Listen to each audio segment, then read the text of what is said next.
My father told me I was no longer his son right there at the Thanksgiving table, in front of my whole family, over a piece of paper he had not even bothered to understand. My name is Daniel Reyes, and I grew up in Columbus, Ohio, in a house where family dinners meant everything to my dad, Frank. He was a retired firefighter, proud, stubborn, and set in his ways. My mother passed when I was 19, and after that, Dad leaned even harder on tradition, on Sunday calls and holiday dinners, like they were the glue holding our family together. I worked as an accountant downtown, married my college girlfriend, Amanda, and we had a daughter, Lily, who was 5 that year. Life felt steady. Predictable. The kind of normal you don't appreciate until it's gone. My younger brother, Kyle, was the golden child. He never finished college, bounced between jobs, but Dad always found a way to excuse it. Meanwhile, I paid my own way through school, built a career, and somehow that never seemed to matter as much to Dad as whatever Kyle was doing that week. I told myself it didn't bother me. I told myself family wasn't a competition. That Thanksgiving, Amanda and I drove in from our place across town with Lily bundled in the back seat, a pumpkin pie balanced on her lap because she insisted on holding it herself. The house smelled like turkey and cinnamon, the way it always did. Kyle was already there, sitting close to Dad, whispering about something on his phone. I didn't think much of it. I should have. Dinner started normal enough, plates passed, Lily giggling about the mashed potatoes, Amanda catching up with my aunt. Then Dad set his fork down hard enough that it rattled against the plate. Kyle showed me something today, he said, looking straight at me. You want to explain it, or should I? I had no idea what he meant. I asked him what he was talking about, and he slid his phone across the table. On the screen was a screenshot of a text conversation, one I never sent, between a number saved as my name and a woman I had never met, talking about money Dad had lent me 2 years earlier for a home repair. Kyle says you've been bad-mouthing me to your cousins, saying I play favorites, saying I never respected Mom's memory the way you did, Dad said, his voice rising. And now I find out you never even paid me back that loan. You just let me think you did. I told him it wasn't true, any of it, that I paid that loan back within 6 months, that I never sent those texts, that the screenshot could have been faked in about 2 minutes by anyone with a phone. Kyle sat there quiet, arms crossed, watching the whole thing unfold like he was watching a movie he already knew the ending to. Why would your brother lie about this? Dad asked. I don't know, Dad, why would he? I said, my voice cracking despite myself. Amanda tried to step in, calm and steady, saying maybe we should all take a breath and look at this after dinner, away from Lily. Dad wasn't having it. I raised you to be honest, he said. And now you're sitting at my table, in front of my granddaughter, lying to my face. I felt my stomach drop.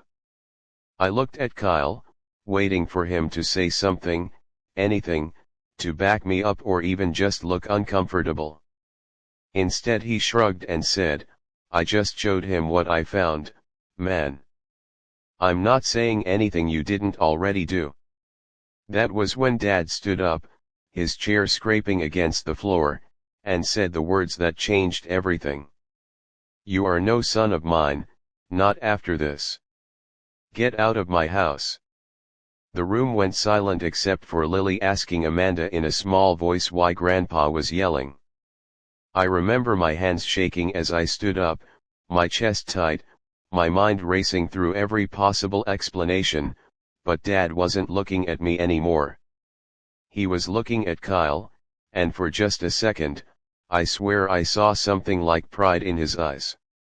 We left without finishing dinner, Lily crying in her car seat because she didn't understand why we were leaving so fast, Amanda gripping my hand the entire drive home, both of us silent, trying to process what had just happened. Over the next few weeks, I reached out to my aunts, my cousins, anyone who might have heard something different from Dad's side. Most of them didn't want to get involved. My Aunt Carol told me, "You know your father, once he's made up his mind, there's no talking him out of it."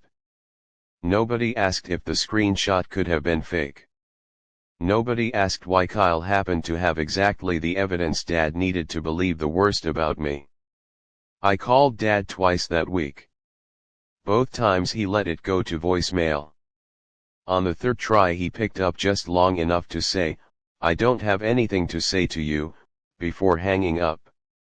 I sat in my car outside my office one afternoon and just stared at my phone, feeling something I hadn't felt since Mom died, this hollow, sinking sense that the family I built my whole life around had decided I wasn't worth defending.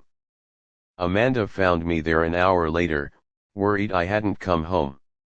I told her everything, how tired I was of fighting for a place in a family that kept choosing Kyle over evidence, over truth, over me.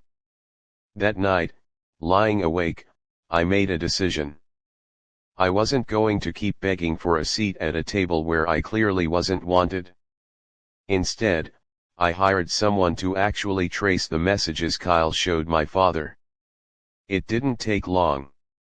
The number was registered under a burner account created the same week as our last big fight over Dad's finances, the one where I found out Kyle had been borrowing from Dad's retirement account and I told Dad to get a financial advisor before Kyle spent it all.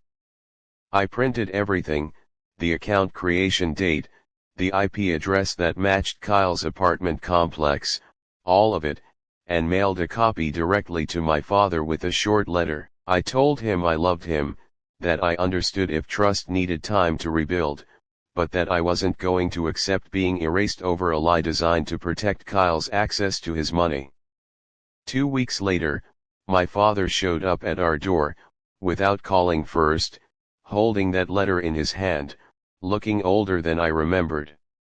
He didn't apologize right away. He just asked to come in. We sat at our kitchen table, not his, and he finally said, "I should have asked more questions before I said what I said." I told him I forgave him, because I did, but that things were going to look different moving forward. He nodded, quiet, and asked if he could see Lily. She ran over and hugged his legs like nothing had ever happened, the way kids do, and I watched my father's eyes fill with tears he tried hard not to let fall. Kyle stopped speaking to either of us after that, and honestly, I think that told my father everything he needed to know about who actually cared about this family. Dad and I are rebuilding slowly, dinner by dinner, phone call by phone call, but it is real this time, built on truth instead of tradition.